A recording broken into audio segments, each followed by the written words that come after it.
boys and girls, it's Miss K. Thank you for tuning in for story time.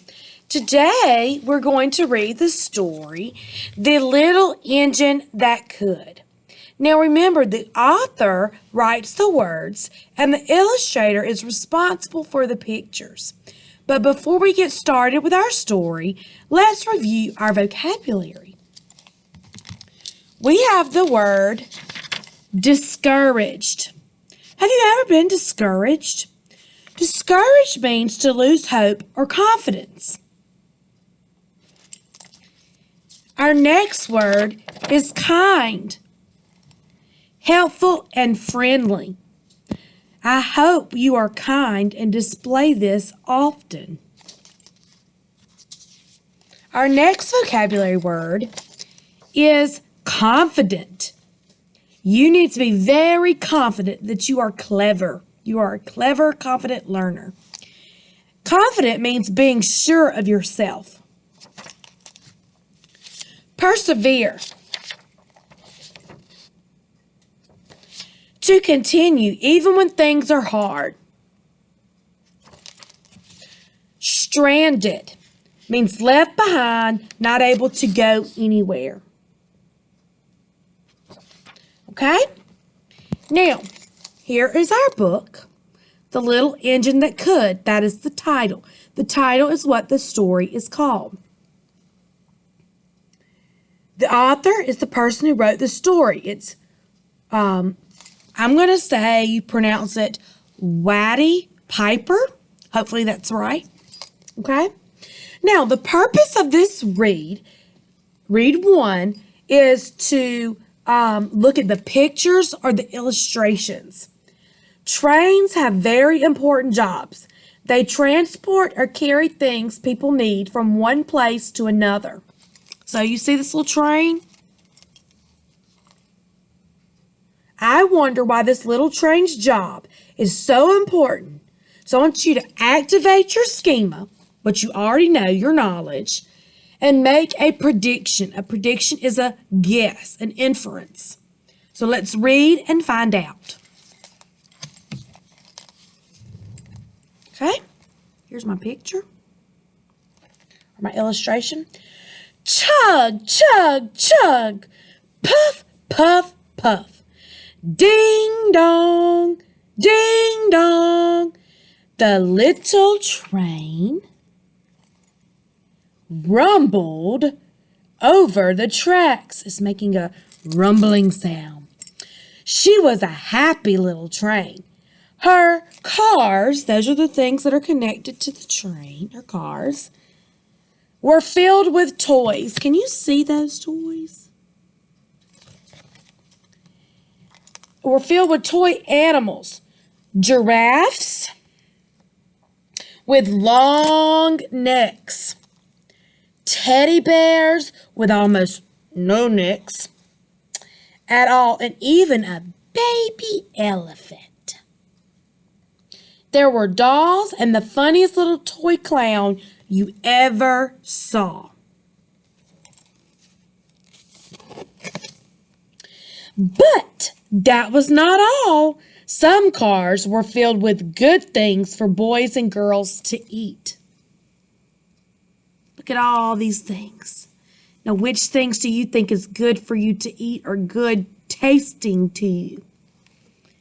There were golden oranges, red-cheeked apples, bottles of milk, and even lollipops for after-meal treats. The little train was carrying all these wonderful things to the good little boys and girls on the other side of the mountain. She puffed along merrily. Then all of a sudden, she stopped. She simply could not go another inch. She tried and tried, but her wheels would not turn. So this train is getting stranded, which means it's not able to go anywhere. It's stuck. It can't move. This is a problem because if the train can't move, It won't be able to transport or bring toys and food to the children on the other side of the mountain. Oh, do you think the train, let's make an inference. Do you think the train will persevere, keep going, or will it give up? Here comes a shiny new engine, said the little clown. All the dolls and toys cried out together, Please, shiny new engine, won't you pull our train over the mountain? Our engine has broken down. It's stranded. And the boys and girls on the other side won't have any toys to play with or good food to eat unless you help us. Now, I'm thinking that children didn't have a way to get toys where they lived. They were dependent on the train to bring them to where they lived. Without the help of the train, they would not get the items they needed.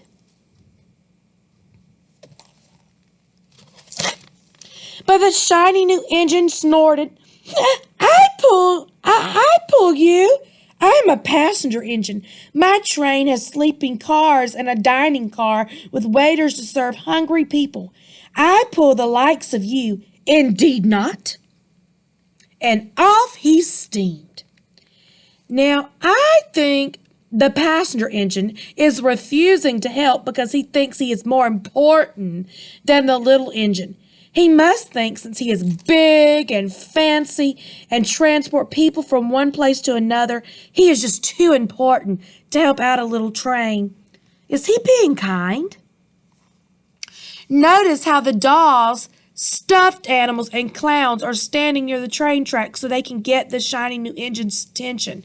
An engine is always the first car of a train because it has to pull the other cars. Look at them looking. Soon the little clown called out, Look! A great big strong engine is coming.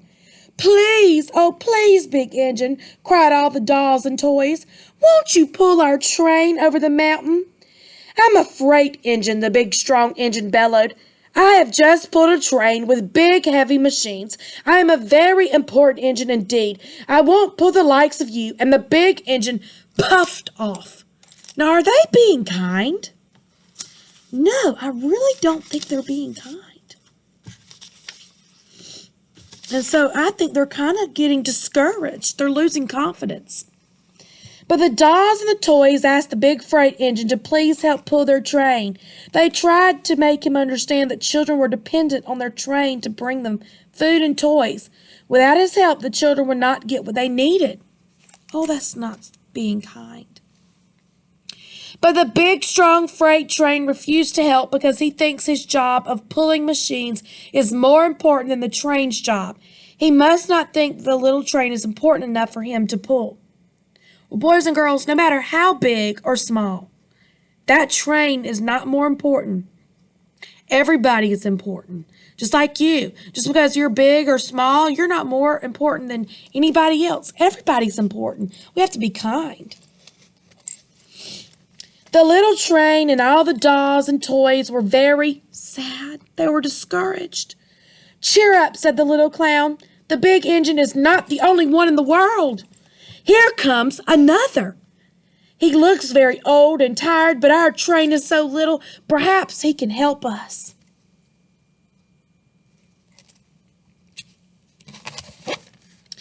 But the rusty old engine sighed, I'm so tired. I must rest my weary wheels. I cannot pull even so little a train as yours over the mountain. I cannot.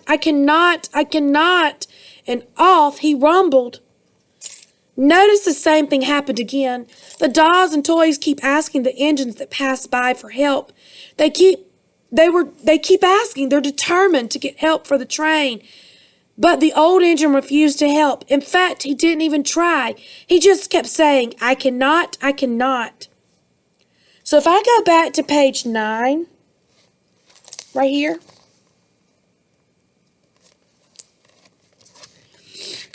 Remember when the dolls and toys begged the shiny new engine to help them and he refused to help? Then if we go back to this page, right here, The freight engine refused to help the train. Now the old engine is refusing to help because he's just too tired. This is a big problem. If the little train doesn't get help from another engine, the children won't get food and toys. They are depending on this little train to bring them what they need. I'm thinking this train has a very important job. Even though she is little, her job is just as important as the big engines. By now, the dolls and toys were very sad. They were ready to cry. Nobody's being kind. The big engines, the freight engines, they're not being kind. And they're becoming discouraged. But the little clown called out, "Here comes a little blue engine, a very little one. Maybe she will help us." So he's trying to have some confidence that somebody will help. The very little engine came, chugging merrily along.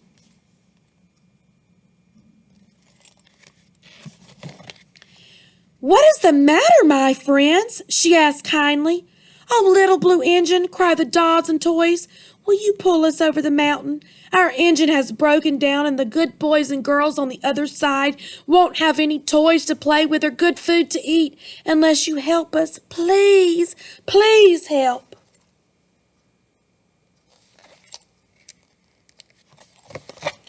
"I am not very big. I have never been over the mountain, but I think I can. I think I can. I think I can."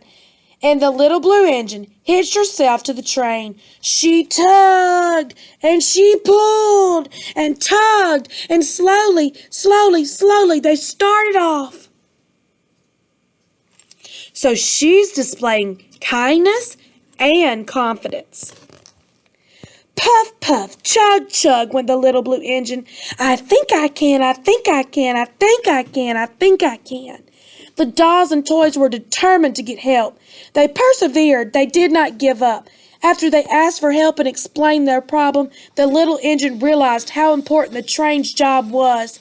She understood that the boys and girls were dependent on her to bring them their toys and food. So she hitched herself to the little train. Finally, and what do you think is going to happen? Let's look and find out. Up, up, up, faster and faster the little engine climbed until at last they reached the top of the mountain. "Hooray, hooray!" cried the little clown and all the dolls and toys. "The good little boys and girls in the city will be happy because you helped us." They were being kind. And the little blue engine smiled and seemed to say, as she puffed and steadily down the mountain, "I thought I could, I thought I could, I thought I could." Boys and girls, I like the attitude that she had, and I hope that we all can act that way toward our friends and not leave them stranded. Always be confident and persevere. Never give up, boys and girls. Be like the little engine that could. Thank you for tuning in for Start Read 1 of The Little Engine That Could. See you soon.